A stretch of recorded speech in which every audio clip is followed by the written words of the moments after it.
estamos nerviosos, algo que todos estamos deseando ver, pero créanse que lo que de verdad necesitamos con urgencia en esta tarde es su palabra. Sin su palabra no podemos vivir. Sin su palabra nuestras vidas desfallecen. Debemos entender que en nuestras vidas cristianas necesitamos cada día escuchar la voz de Dios. Necesitamos que Él nos dé dirección.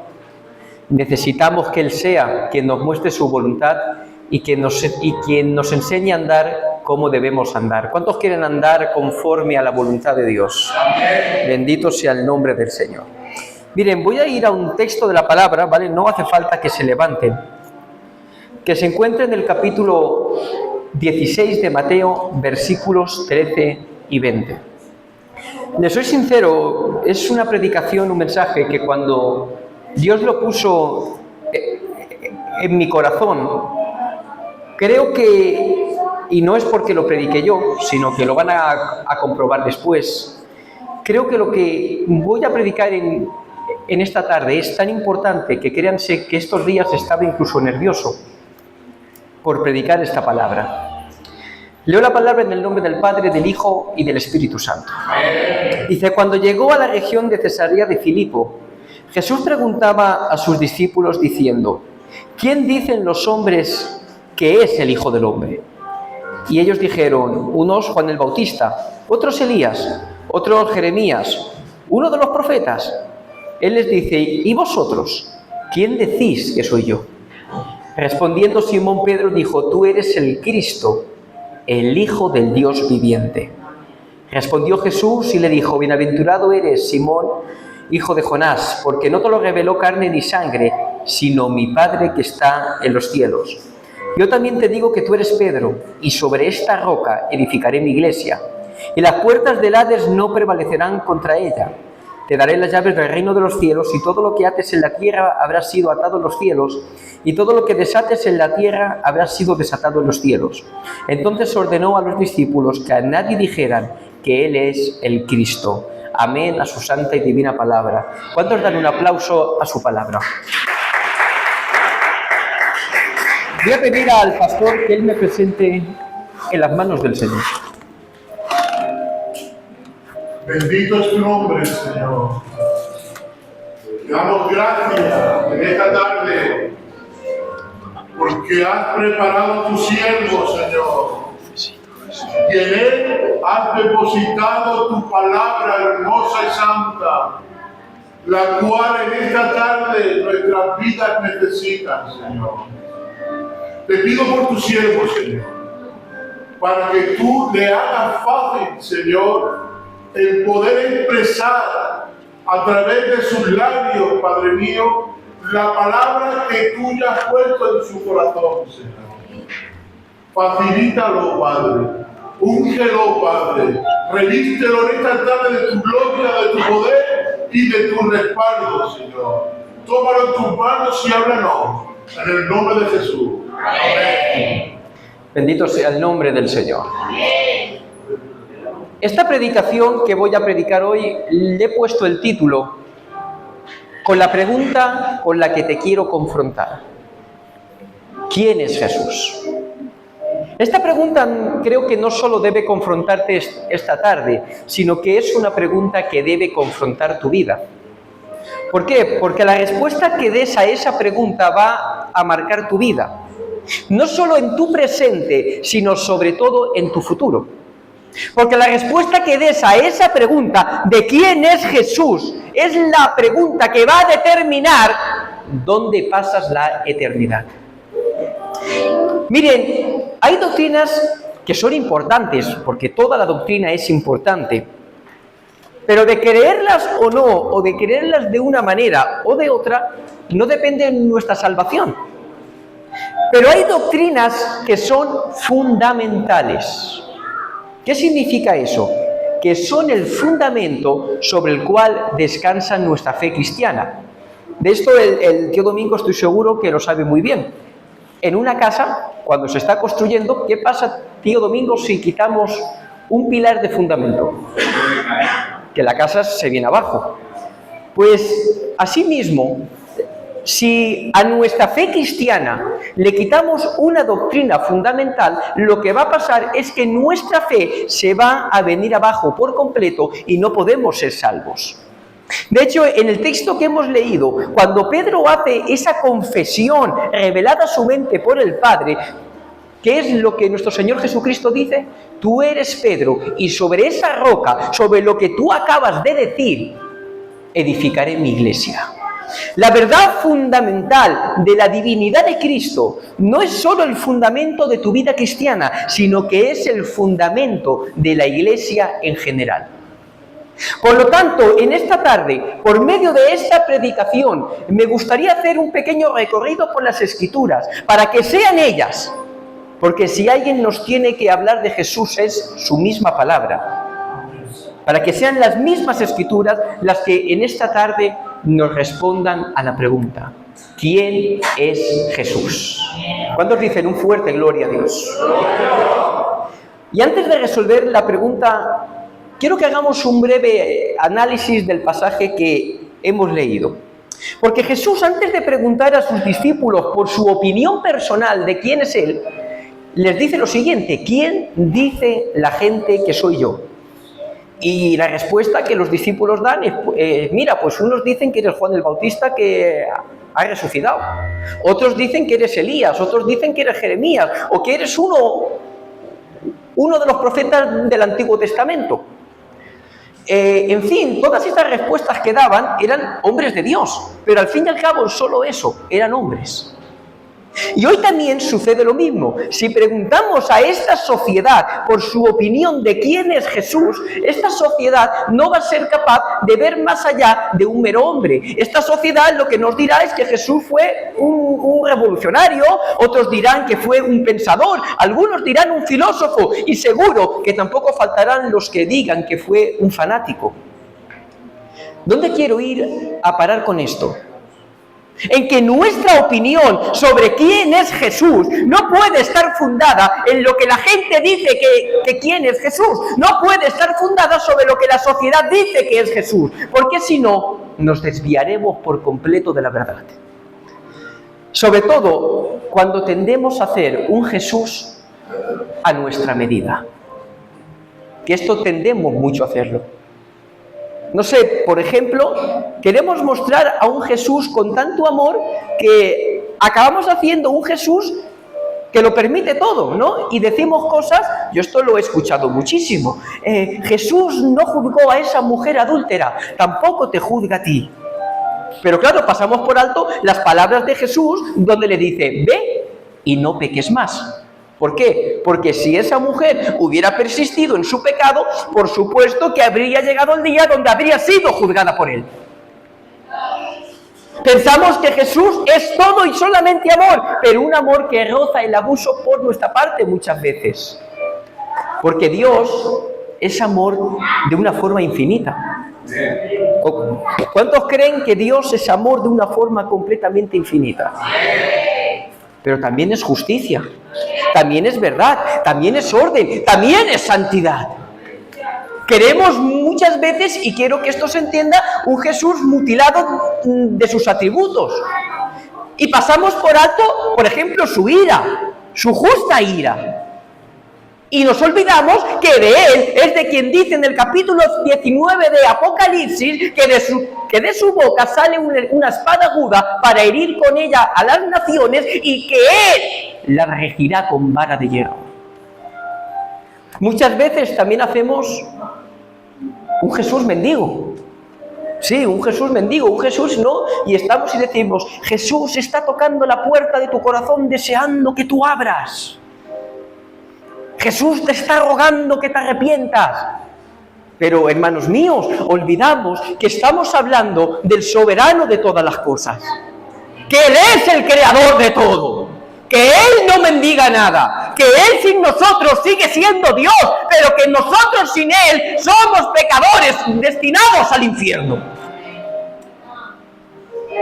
Jesús no ruega, Jesús manda, porque Él es el soberano de todas las cosas.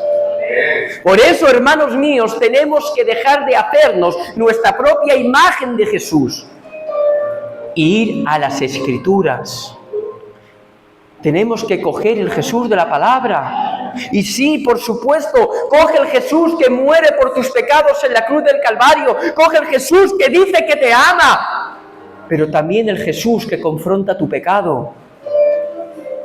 Y ahora, cuando Jesús les ha hecho esta pregunta, viene la pregunta clave.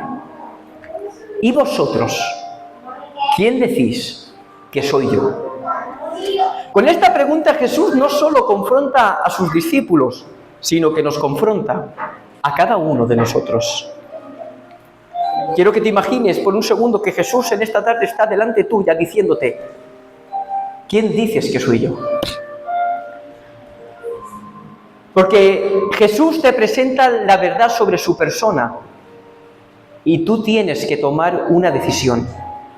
Y como antes he dicho, esa decisión que tú tomes marcará tu vida, no solo ahora, sino también por toda la eternidad. La respuesta de Pedro, dada por el mismo Padre, da la verdad sobre Jesús. Tú eres el Cristo, el Hijo del Dios viviente. Y aquí es donde empieza el mensaje. La primera respuesta que vamos a dar es la siguiente: Jesús es el Mesías, o Jesús es el Cristo, que es lo mismo. Porque tanto Cristo es la palabra griega de Mesías, que significa el ungido. ¿Qué significa ungido? Voy a romper un poco los mitos que hay sobre lo que significa estar ungido, ¿vale? Miren, la primera vez que se unge a una persona en las Escrituras es en Éxodo 30:30. Y dice Dios: ungirás a Aarón y a sus hijos para que me sirvan como sacerdotes. Ahora me acompañan a 1 Samuel 16, versículo 13. Dice: entonces Samuel tomó el cuerno del aceite y lo ungió en medio de sus hermanos, y el Espíritu Santo vino poderosamente sobre David desde aquel día en adelante. Y ahora, 1 Reyes 19:15. Y el Señor le dijo: ve y regresa por tu camino, por el desierto, a Damasco. Cuando llegues ungirás a Hazael como rey de Siria, también a Jehú como rey de Israel, y ungirás a Eliseo, atención a esto último, y ungirás a Eliseo como profeta en tu lugar. Como podéis ver, la unción se aplicaba a personas que Dios había seleccionado para ser reyes, profetas o sacerdotes. Claro, de aquí han surgido todo tipo de desviaciones sobre lo que significa estar ungido. Hay gente que le da al aceite como un poder especial y dicen que si oras por un enfermo y le haces una cruz de aceite en la frente, se va a sanar seguro. Dicho sea de paso, todos los que hacen esto lo han cogido del catolicismo romano. O se habla a veces de la unción, ¿verdad?, como un poder místico especial que Dios da, ¿no? Y cuando se lo da a una persona, pues se convierte en una especie de superhombre. Olvidaros. La unción es el Espíritu Santo. El escritor a los Hebreos nos habla de que las cosas del antiguo pacto eran sombra de lo que había de venir. Es por eso que en el antiguo pacto vemos mucha simbología. El texto que hemos leído sobre la unción de David nos puede dar mucha luz, porque dice: el Espíritu Santo vino sobre David poderosamente desde aquel día en adelante. El ritual del ungimiento era la simbología exterior de lo que iba a suceder en el interior. El Espíritu Santo venía sobre personas que Dios había seleccionado para una tarea específica y los capacitaba para llevarla a cabo. Y es por eso que se ungía a sacerdotes, a profetas y también a reyes. Entonces el Mesías debía ser el ungido por excelencia. Alguien sobre quien el Espíritu Santo no viniera de una forma puntual para capacitarlo para esa misión, sino alguien en quien el Espíritu Santo estará sin medida, de forma que él fuera el profeta por excelencia, el Rey Supremo y el sacerdote definitivo. ¿Cuántos dan un fuerte gloria a Dios? ¿Y cuántos dan un fuerte aplauso para su gloria?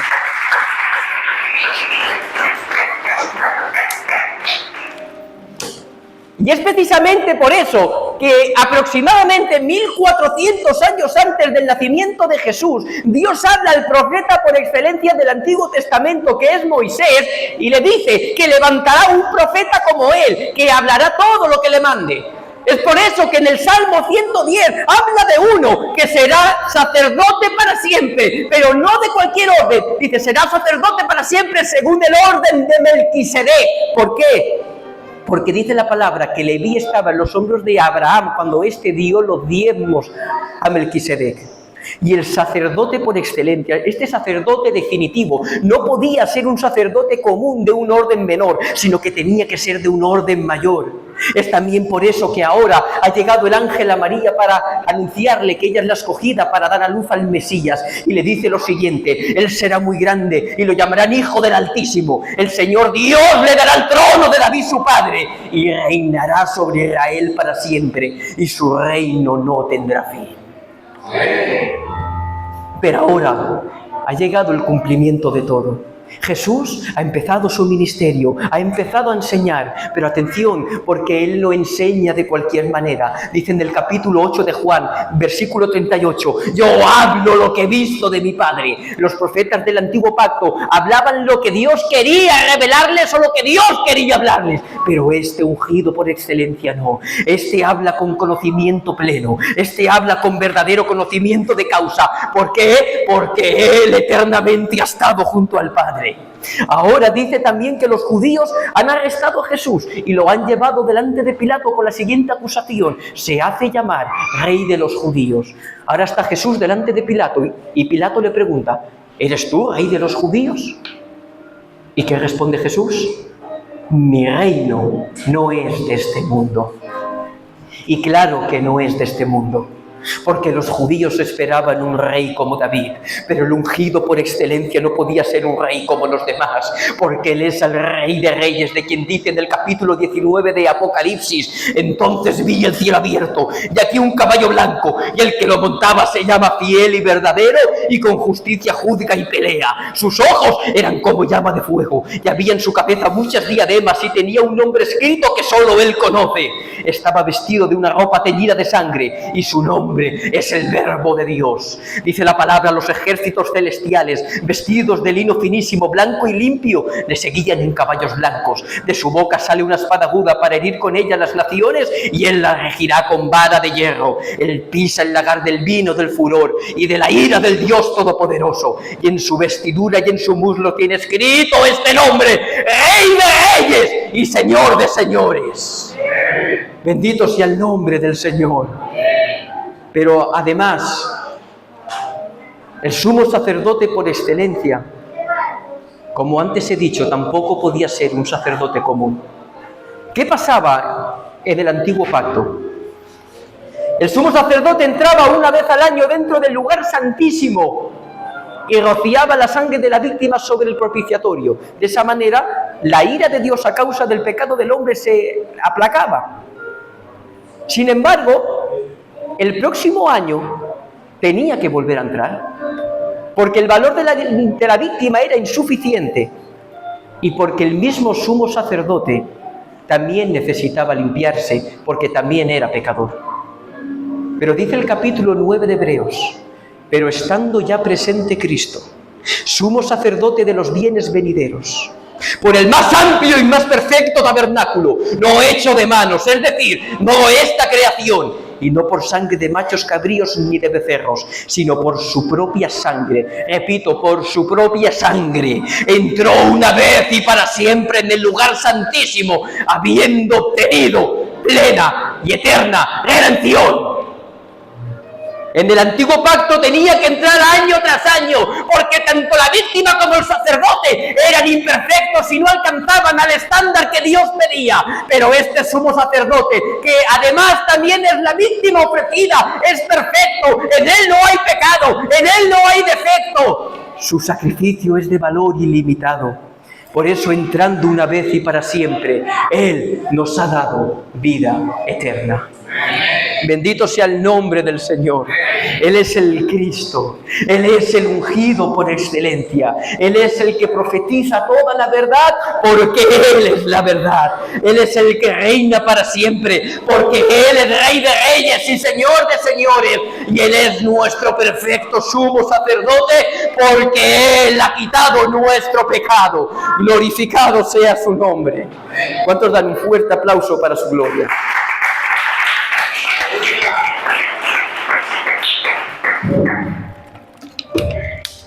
Bendito sea el nombre del Señor. Pero como antes hemos visto, Pedro, por esa revelación del Padre, no solo llama a Jesús el Cristo, sino que también dice que Él es el Hijo del Dios viviente. Claro, cuando hablas con gente como los testigos de Jehová, que niegan la divinidad de Cristo, ellos te dicen, Jesús no es Dios, es el Hijo de Dios. Pero quiero que nos hagamos estas preguntas, ¿vale? Y yo las voy a tratar de responder con la palabra de Dios. ¿Jesús es hijo porque tuvo un comienzo? ¿Por ser el hijo es menor que el Padre? ¿Por ser hijo Jesús deja de ser Dios? Voy a tratar de responder estas tres preguntas. Lo primero que se suele decir es que para ser hijo hay que tener un principio donde se es engendrado. Pero ¿dice la Biblia en algún momento que Jesús tuvo un comienzo?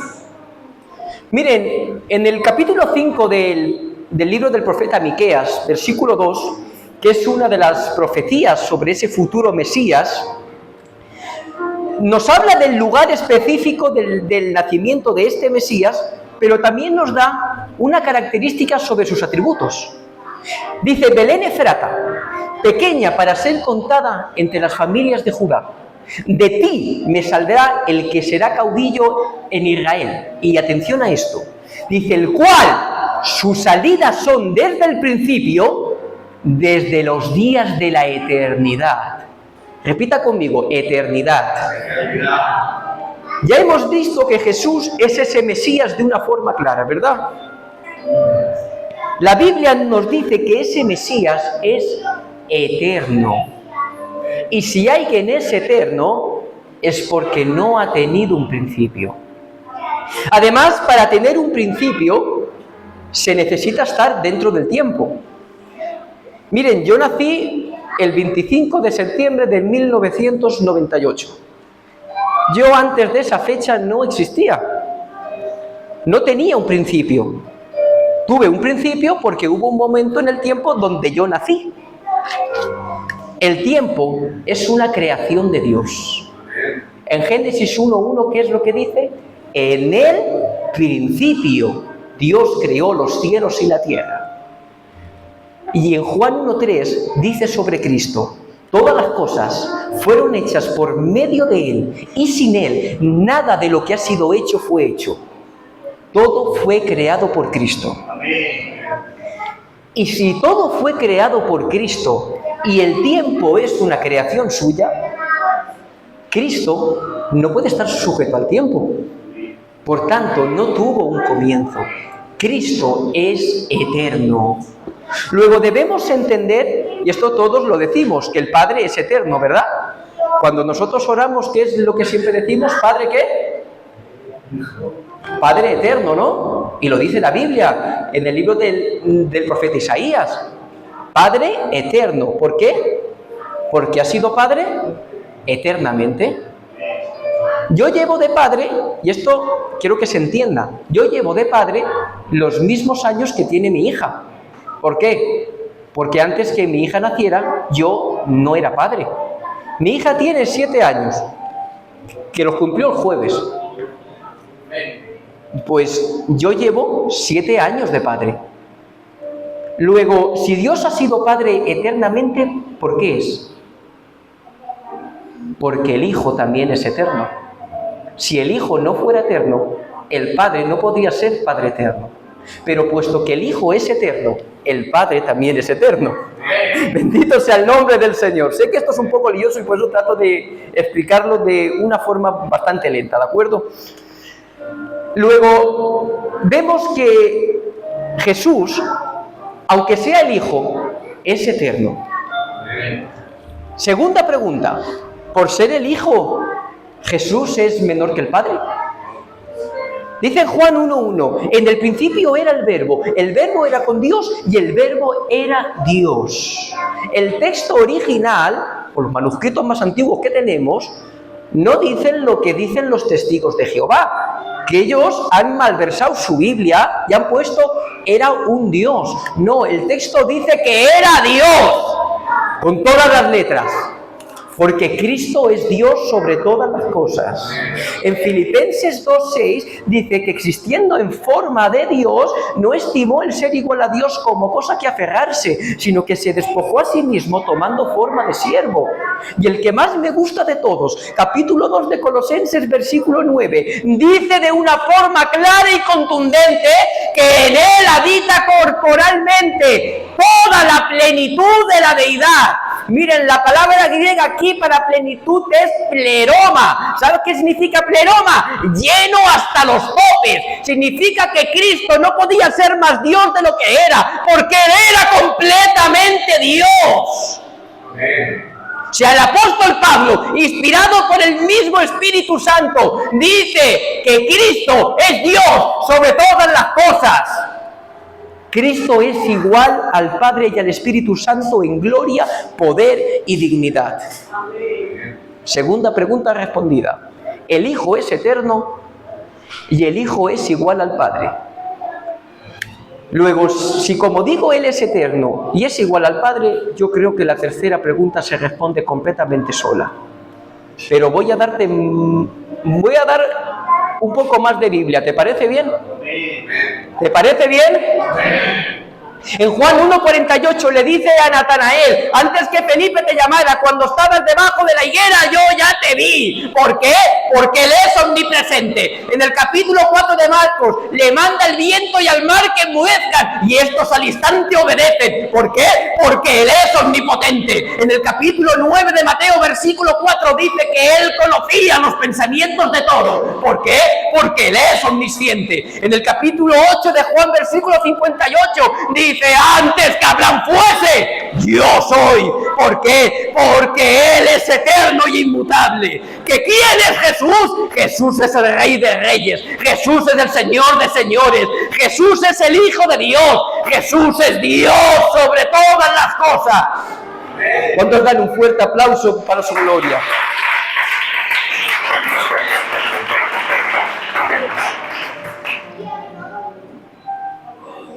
Iglesia, esto es una cosa que dice Samuel Pérez Millos y yo creo que tiene muchísima razón. Creo que por desgracia el gran desconocido de la Iglesia actual es Jesús y más que nunca necesitamos conocerle a Él. Más que nunca necesitamos acudir a la palabra. Hay que ser espirituales, pero no místicos. Acudamos a la palabra, que nos hable de quién es Jesús.